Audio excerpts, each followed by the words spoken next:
Oke, bismillahirrahmanirrahim.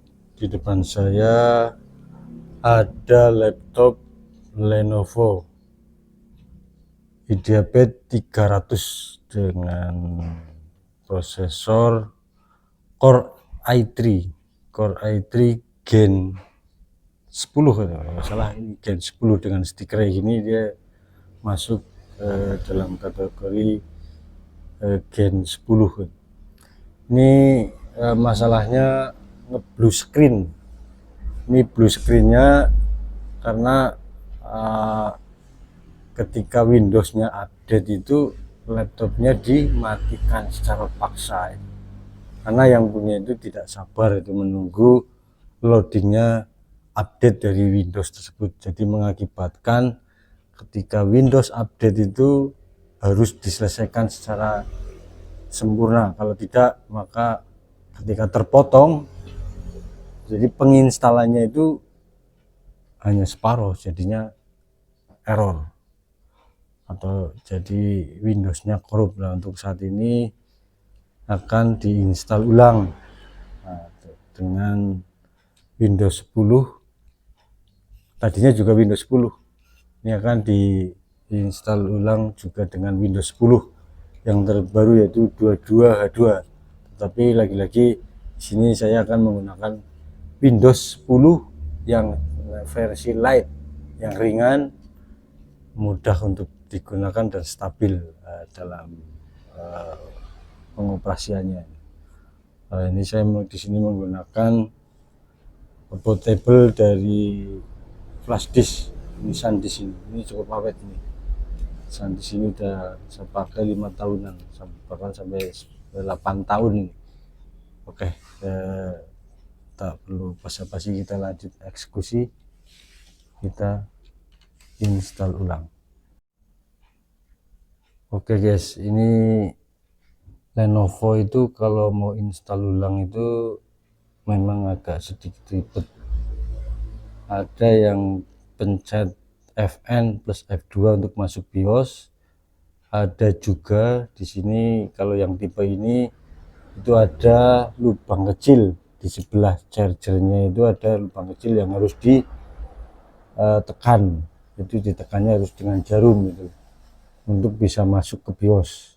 Tidak seperti laptop-laptop model lain, sih Acer atau Asus, Axio, itu lebih mudah, itu hanya tekan F2 langsung bisa masuk ke BIOS. Karena masuk BIOS adalah jendela pertama bagaimana kita menyetup agar portable itu bisa terbaca, dan selanjutnya proses instalisasi. Ini kita harus tekan terlebih dulu ini.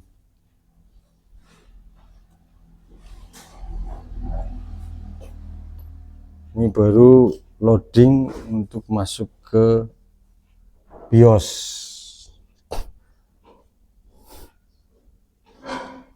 Ini butuh waktu ya kurang lebih berapa detik gitu.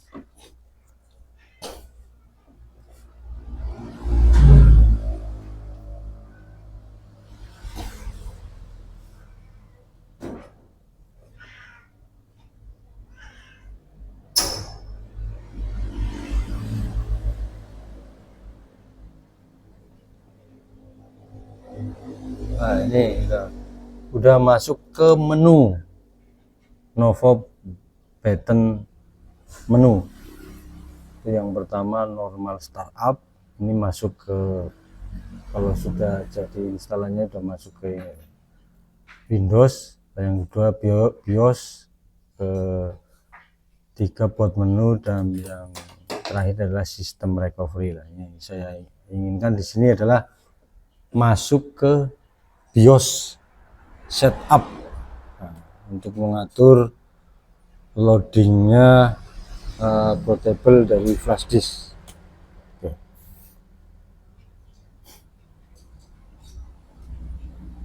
Selanjutnya kita masuk ke boot. Nah, ini apa namanya, ini kita menggunakan UV karena UV itu lebih awet, karena di UV itu pendukung partisi yang auto muncul itu lebih banyak daripada yang lainnya atau yang apa adanya. Itu UV kan termasuk setup dari BIOS yang termasuk model kekinian. Oke, langsung kita arahkan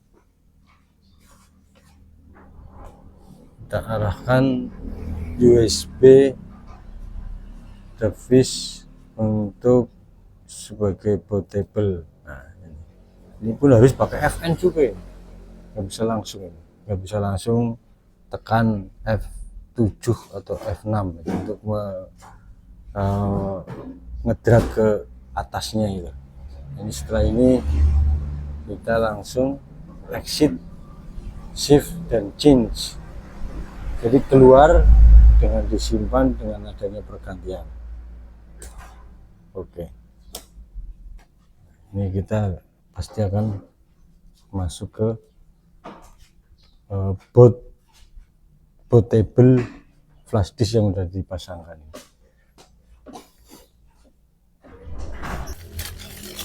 Ini selalu minta jatah ini di pagi hari ini, si meong ini.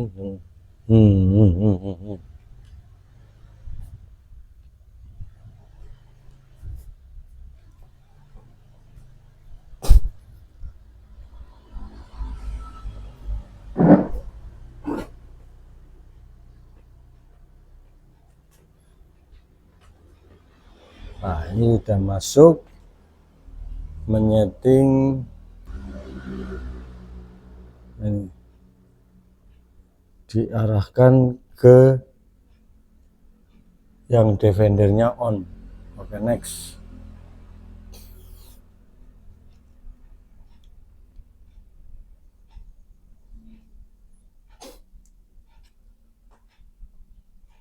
Nah, ini tadinya itu diinstal hanya satu partisi saja, itu kurang bagus itu. Jadi harus dua partisi, walaupun SSD-nya kecil itu. SSD-nya kan cuma berapa sih? 120 kalau nggak salah.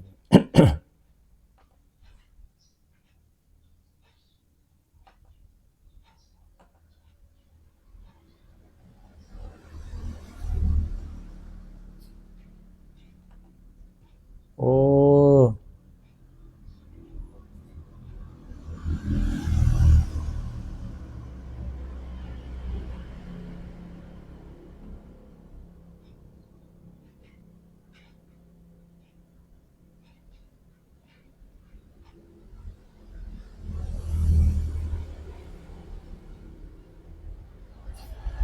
di sini gabung dua ini. Yang SSD-nya sistemnya pakai SSD,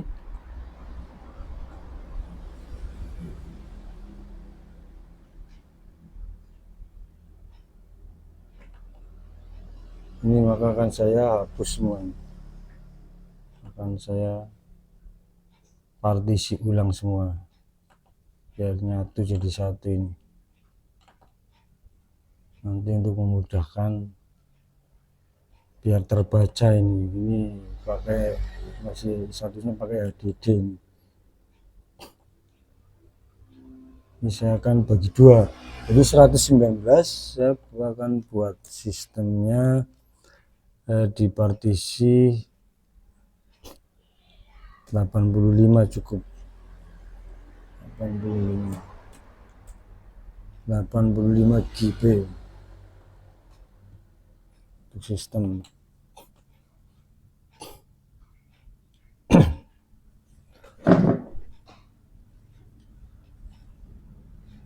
Ini selebihnya untuk data, ini yang SSD ini.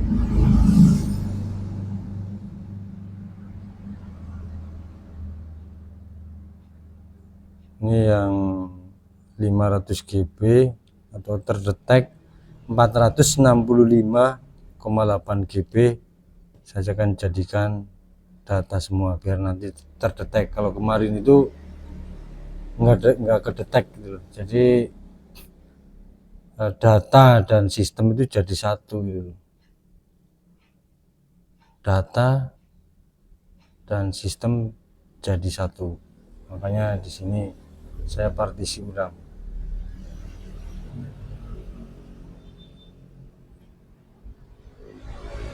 Jadi barangkali apa namanya hard disknya rusak, untuk ketika dicopot maka SSD-nya sudah terbagi dua, yang C untuk sistem, yang D untuk data.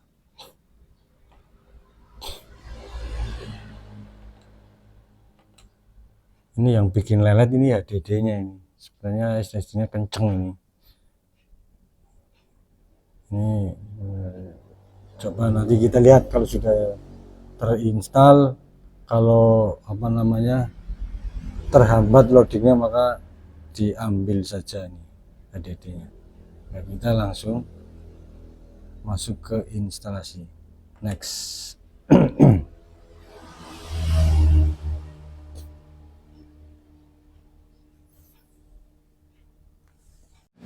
Ini masuk finishing instalisasi Windows. Nah, ini masuk finishing, sebentar lagi insya Allah selesai.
Nah, ini udah masuk proses finishing tahap akhir dari instalisasi Windows.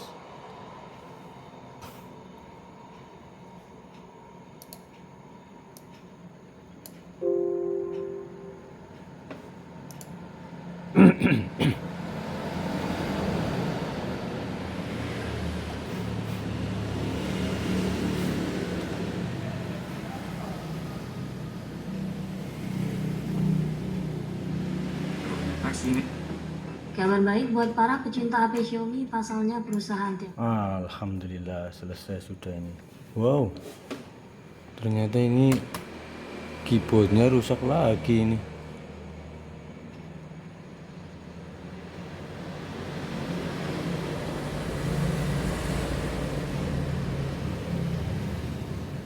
Ini kedip-kedip kayak tadi itu menunjukkan keyboardnya itu agak error, tapi enggak error semuanya sih. cuma agak error, jadi kalau diketok salah satu hurufnya dia berhenti.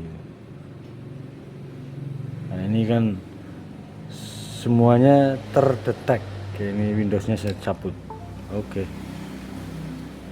Nah ini ini yang SSD, yang C 82 kedeteknya, saya kasih 85 tapi kedeteknya 82,8 gigabit.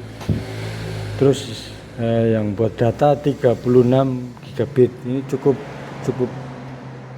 untuk data-data Word, Excel dan PowerPoint itu sangat cukup. 36 gigabit.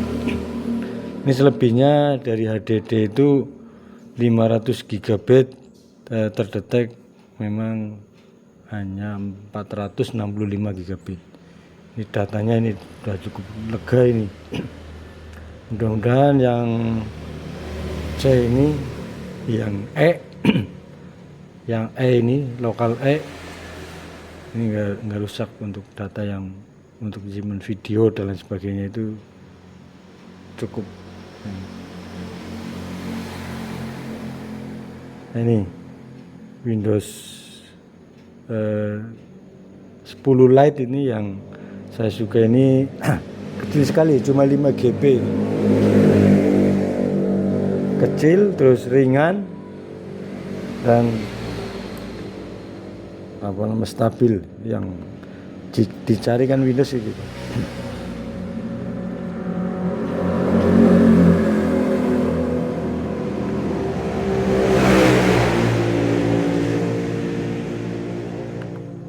Ini saya diperingan lagi ini. Nah ini dibuang aja nih centangnya semuanya, ini lebih ringan lagi.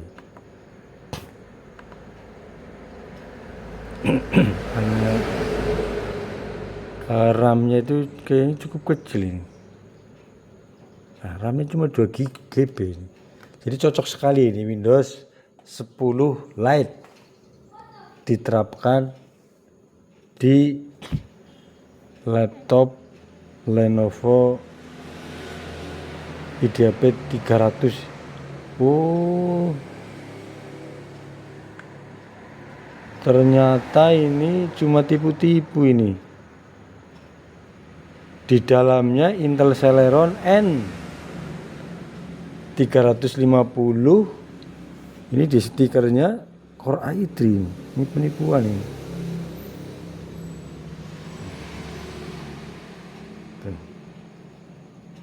Terlihat kan Celeron ini.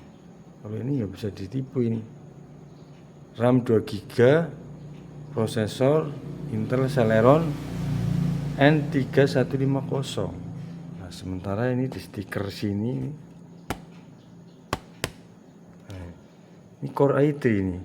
Wah, penjualnya curang.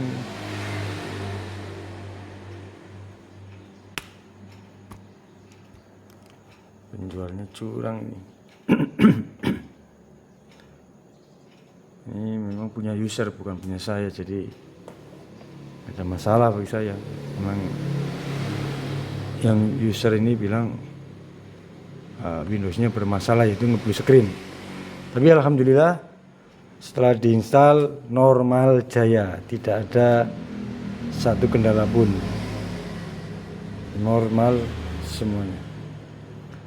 Nah, mungkin itu saja video pagi hari ini atau kali ini.